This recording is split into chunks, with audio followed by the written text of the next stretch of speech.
All right, this problem says, given ABCD is a square and BE equals 5, BE, I'm just going to write that in there right now, BE equals 5, find all missing parts, okay? There's a lot of missing parts because we have angles, we have the diagonals, we have the sides, we're even going to find the perimeter. All right, a lot of things we can find because this is a square, we have to use that to our advantage. All right, what do we know about a square? Well, first off, we know that all of the sides are the same. All the sides are the same. This, this, this, and this.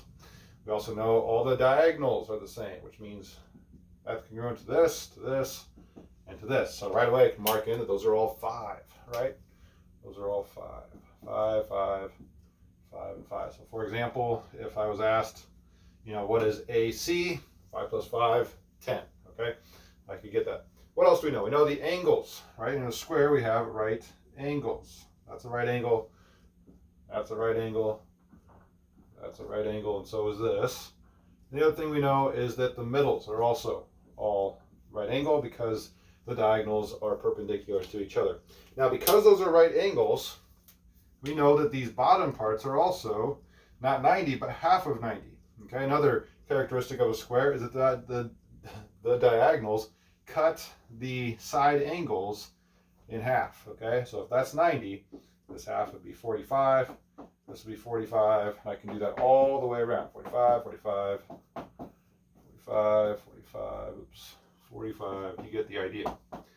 Okay, why is that important? Because if the middles are all 90, right, 90 degrees, 90 degrees, and 90 degrees, or you could use the half a square symbol to show that, then we have just a bunch of 45, 45, 90 right triangles, which we know how to solve, okay? We already found in our special triangles unit how to solve for the hypotenuse, the legs of 45, 45, 90 right triangles. So if you look at this one, let's look at maybe just this top triangle. Think of it as like 4 separate triangles.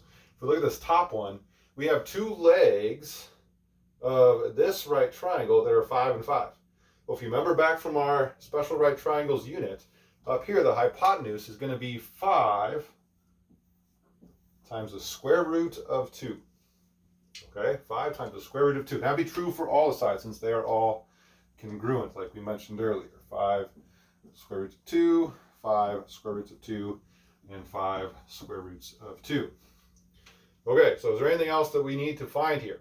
Let's see, we got all the sides, we got the diagonals, we have all the inside angles, the outside angles, and so I think the only thing left is to find the perimeter. Okay, the perimeter of this is just going to be 5 square roots of 2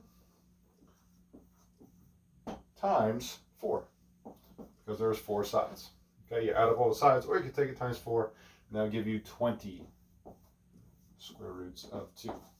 And just for the heck of it, let's find the area, right? Why not?